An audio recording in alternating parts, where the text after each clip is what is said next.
Hello बच्चों, चलिए प्रश्न को पढ़ते हैं।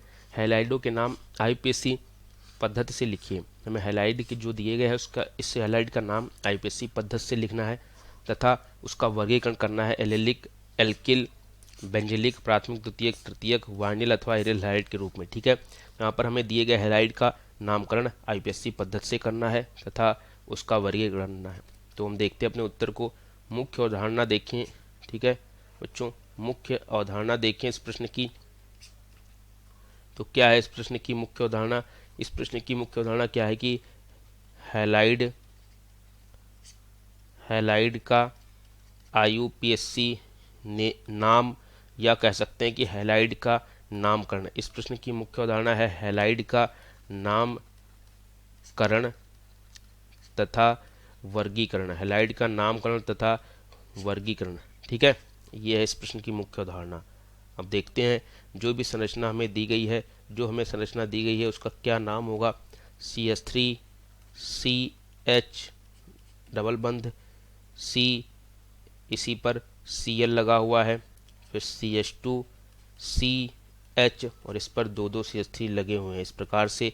ठीक है, तो हमें इसका नाम देना है आईपीएससी में।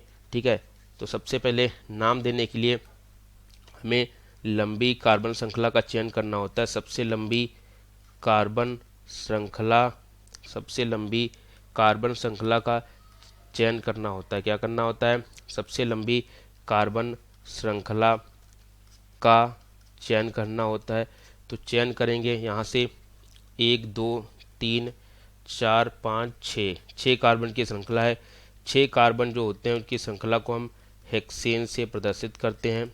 ठीक है, यहाँ पर 3 पर क्लोरीन लगा है तो क्लोरीन को हम क्लोरो से लिखते हैं।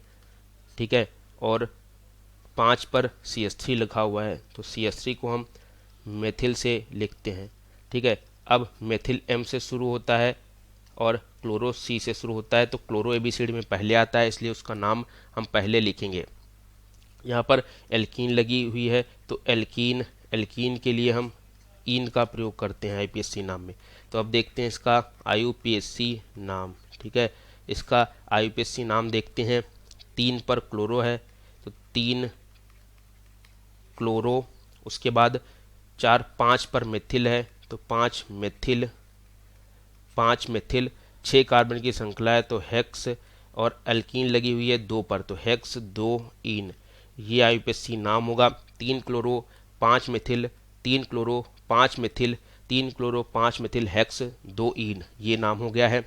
अब देखते हैं वर्गीकरण को। ठीक है, इसके वर्गीकरण को देखते हैं। तो वर्गीकरण में हम देख सकते हैं कि यहाँ पर जो क्लोरीन लगा है ये डबल बंध के ऊपर ही लग गया है। जो क्लोरीन है वो डबल बंध के ऊपर ही लग गया है। इस प्रकार से CH3 लगा हुआ है यहाँ पर, और आगे CH2, यहाँ पर एक हाइड्रोजन, यहाँ पर चार पूरे हो गए हैं तो यहाँ पर हाइड्रोजन नहीं आएगा। ठीक है, 4 यहाँ पर संयोजकताएं पूरी हो गई हैं। CH2 फिर C है, इस पर H है और 2 CH3 है। मतलब जो Cl आया है वो द्विबंध पर आया है। मतलब जो Cl सीधे द्विबंध से जुड़ा है। जब सीधे Cl जो होता है वो द्विबंध से जुड़ा होता है तो इसको हम क्या कहते हैं? जब Cl है वो सीधे द्विबंध से जुड़ा है तो इस प्रकार के हैलाइड को हम क्या कहते हैं? विनाइलिक हैलाइड कहते हैं। विनाइलिक हैलाइड कहते हैं। ठीक है, या इसी विनाइलिक को हम कभी कभी वाइनिल भी कहते हैं। ठीक है, इसी विनाइल को हम विनाइलिक या वाइनिल हैलाइड भी कहते हैं। ठीक है, जो कि यहाँ पर दिया गया है। ठीक है, जो कि यहाँ पर दिया गया है। तो उम्मीद करता हूँ आपको हमारा ये उत्तर जो है बच्चों वो अच्छे से समझ आया होगा कि ये जो यहाँ पर इसका नामकरण है वो वाइनिल हैलाइड आएगा। नामकरण इसका जो है आईपीएससी वो 3 क्लोरो 5 मेथिल हेक्स 2 इन आएगा, और जो इसका वर्गीकरण है वो वाइनिल हैलाइड में आएगा। वो क्यों आएगा? क्योंकि जो Cl लगा हुआ है वो सीधे ही द्विबंध से ही जुड़ा हुआ है। द्विबंध पर ही जो क्लोरीन है वो जुड़ा हुआ है, इसलिए उसको हम वाइनिल हैलाइड के वर्गीकरण में रखेंगे और उसका आईपीएससी नाम जो है वो इस प्रकार से होगा। तो उम्मीद करूँगा बच्चों आपको ये उत्तर अच्छे से समझ आया होगा। धन्यवाद।